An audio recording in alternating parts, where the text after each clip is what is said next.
पुरावा नसताना ओबीसी जात प्रमाणपत्र देऊ नये। ओबीसी उपसमितीच्या बैठकीनंतर चंद्रशेखर बावनकुळे काय म्हणाले, नक्की यामागचं काय तथ्य आहे, सर्व काही जाणून घेणार आहोत आजच्या व्हिडिओमध्ये। त्यापूर्वी तुम्ही चॅनलवर नवीन असाल तर नक्कीच सबस्क्राइब करा। बैठकीला मंत्री तथा ओबीसी नेते छगन भुजबळ आणि ओबीसी समितीचे अध्यक्ष चंद्रशेखर बावनकुळे, मंत्री पंकजा मुंडे आदी उपस्थित होते। सध्या मराठा आरक्षणाचा जी.आर. काढल्यानंतर ओबीसी आणि मराठा समाजात आरक्षणावरून कलगीतुरा रंगलेला पाहायला मिळतो।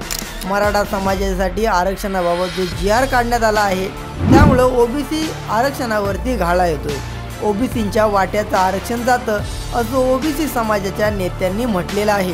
त्यामुळे ज्यांचे मराठा कुणबी आणि कुणबी मराठाचे कागदपत्र किंवा वंशावळ आहे अशा व्यक्तींना मराठा जात प्रमाणपत्र दाखले द्यावे अशी मागणी ओबीसी समाजाच्या नेत्यांनी केलेली आहे।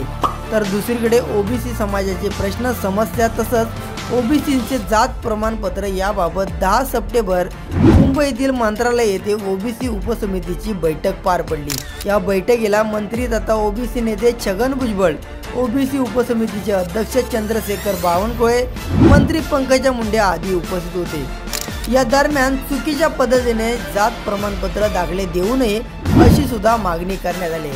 बैठकीत सकारात्मक चर्चा झाली आणि जो मराठा आरक्षणाचा जी.आर. होता तो आम्ही वाचला, तसंच छगन भुजबळ यांनाही वाचण्यास दिला। त्यामुळे मराठा जात प्रमाणपत्र देताना त्यांना मराठा कुणबी आणि कुणबी मराठा अशी वंशावळ किंवा पुरावा असेल तरच त्यांना जात प्रमाणपत्र द्या अशी बैठकीत चर्चा झाली।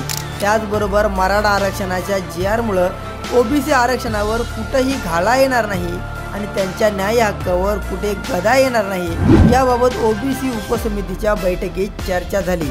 याबाबत आढावा घेतला, तसंच जिल्हा स्तरावर जिल्हाधिकारी यांनाही निर्देश दिले की ओबीसी समाजातील लोकांना जात प्रमाणपत्र देत असताना पूर्णतः खबरदारी आणि खात्री करूनच घ्यावी।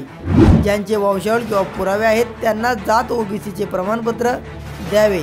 चुकीच्या पद्धतीने किंवा सरसकट ओबीसींना जात प्रमाणपत्र देऊ नये अशी बैठकीत चर्चा झाली असं चंद्रशेखर बावनकुळे यांनी सांगितलं। ओबीसी उपसमितीची बैठक संपल्यानंतर त्यांनी माध्यमांशी संवाद सुद्धा साधला।